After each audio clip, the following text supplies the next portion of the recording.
Kelelahan psikologi atau sering kita sebut sebagai fatigue syndrome. Menurunnya imunitas tubuh di dalam diri kita. Kalau cara edukasi ke masyarakat menurut saya ini, kalau dalam kondisi sekarang ini dapat menurunkan perilaku protektif selama pandemi.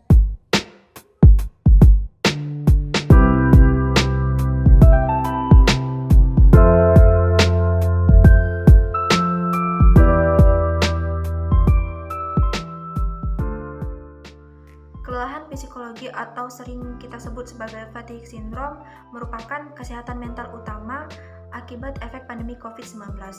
Faktor psikologis memainkan peran penting selama pandemi. Hal ini disebabkan oleh peningkatan kasus virus corona yang signifikan dari hari ke hari. Kelelahan mental karena adanya pandemi. Seseorang yang sudah kehilangan motivasi untuk disarankan perilaku melindungi diri sendiri dan orang lain dari virus. Pandemi COVID-19 ini yang berkepanjangan tak hayal membuat banyak orang yang kelelahan secara psikologi. Kelelahan atas adanya COVID-19. Kelelahan pandemik merupakan kehilangan motivasi untuk mengikuti perilaku yang disarankan untuk melindungi diri mereka dan orang lain dari virus. Kelelahan fisik seseorang di saat masa pandemi. Menurutku, pandemic fatigue syndrome yaitu sebuah kondisi yang diderita pada individual seseorang, baik itu penderitanya berdampak pada badan, dan dampak tersebut itu berupa lemas, cemas, dan malas. Pandemic syndrome itu menurutku kejenuhan di dalam pandemi. Jadi kita itu jenuh gitu loh di dalam masa pandemi, terus di rumah, belajar di rumah, aktivitas. pandemic fatigue syndrome itu adalah kelelahan psikologis ketika kita menghadapi masa pandemi COVID ini di tahun 2020. Jadi mungkin ada beberapa faktor yang mempengaruhi kelelahan itu, seperti faktor psikis, usia, fisik, mental, dan juga serta jenis kelamin itu sangat mempengaruhi.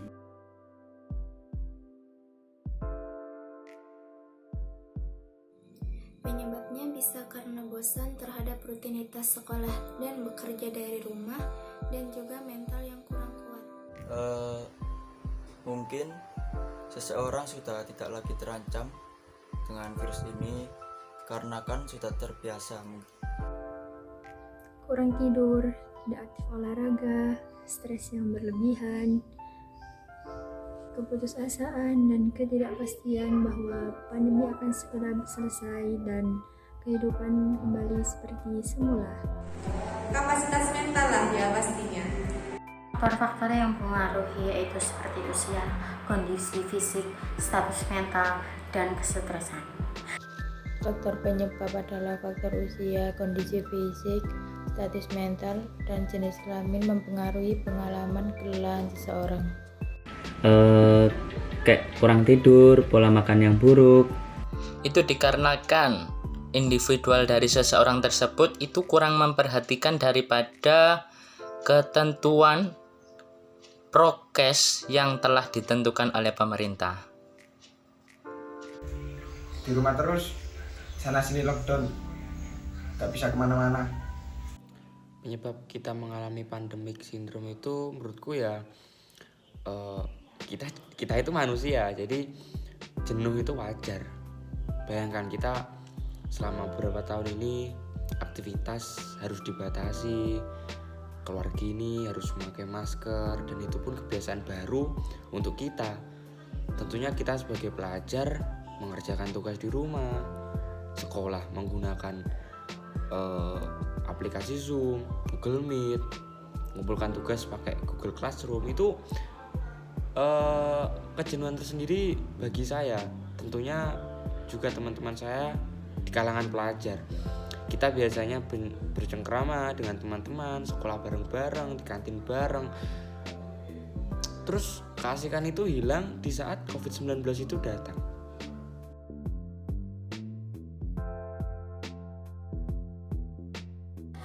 Dampak fatigue syndrome adalah terganggunya psikologi seseorang dan mengurangi konsentrasi seseorang sehingga menyebabkan beberapa masalah, antara lain stres, masalah tidur, kabut otak, kurangnya semangat, dan peningkatan emosional.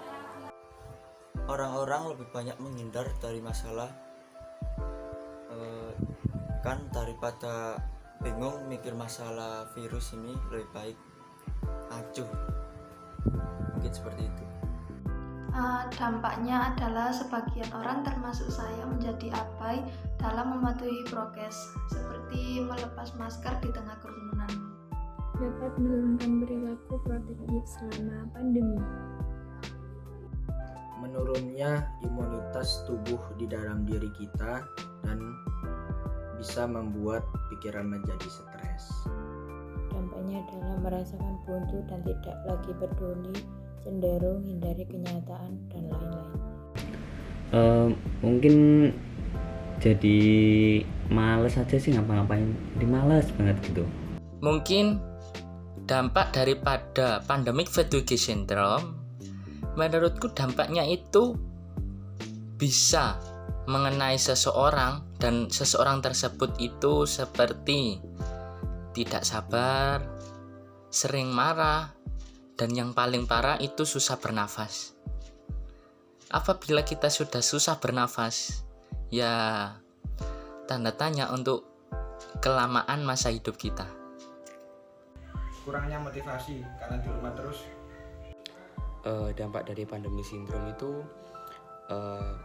kita itu jadi setiap aktivitas itu jenuh banget, kayak mau belajar, nanti belajarnya mungkin cuma gini-gini aja. Kita ketemu teman pun juga nggak langsung, nggak tatap muka langsung, tapi kita menggunakan media Zoom ataupun Google Meet. Jadi kita itu mau beraktivitas jadi mikir dulu gitu loh, jadi nggak efektif lah menurutku.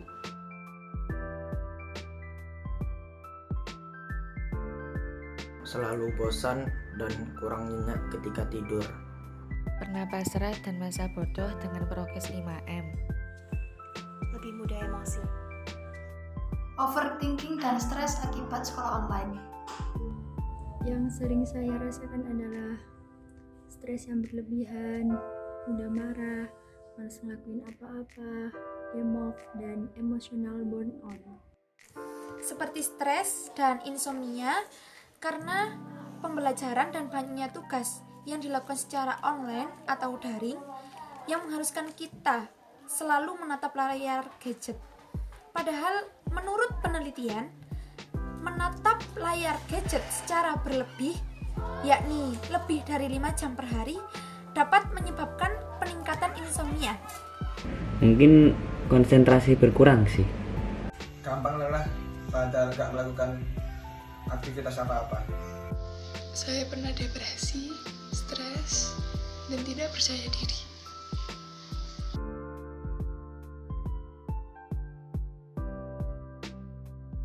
Tidur yang cukup dan jangan lupa berolahraga.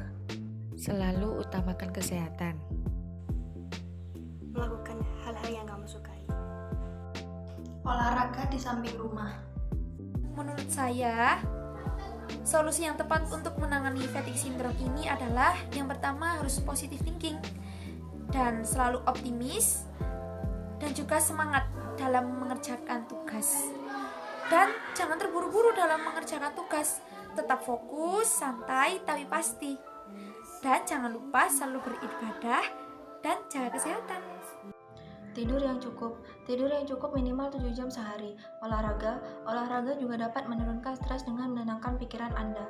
Yang ketiga adalah batasi mendengarkan berita COVID-19. Satu, kita harus berusaha mencari sesuatu kegiatan yang dapat membuat hati kita senang gitu loh. Jadi supaya kita itu nggak penat, jadinya kita harus senang terus ya, entah mendengarkan musik atau nonton film atau kita masak-masak atau melakukan aktivitas di rumah atau cuma rebahan aja nggak apa-apa kok kalau kita senang. Terus kedua, kita menjaga kebersihan. Terus kita kalau yang suka hobi shopping gitu ya, bisa buka Shopee. Yang penting intinya kita tuh harus senang. Kalau menurut saya cuma satu, intinya kita harus senang. Solusi yang saya lakukan dengan melakukan hobi apa yang kita sukai. Yang yang akhirnya membuat kita sibuk dan melupakan masalah sejenak. Istirahat yang cukup dan jangan lupa berolahraga, jaga awak, jaga hati.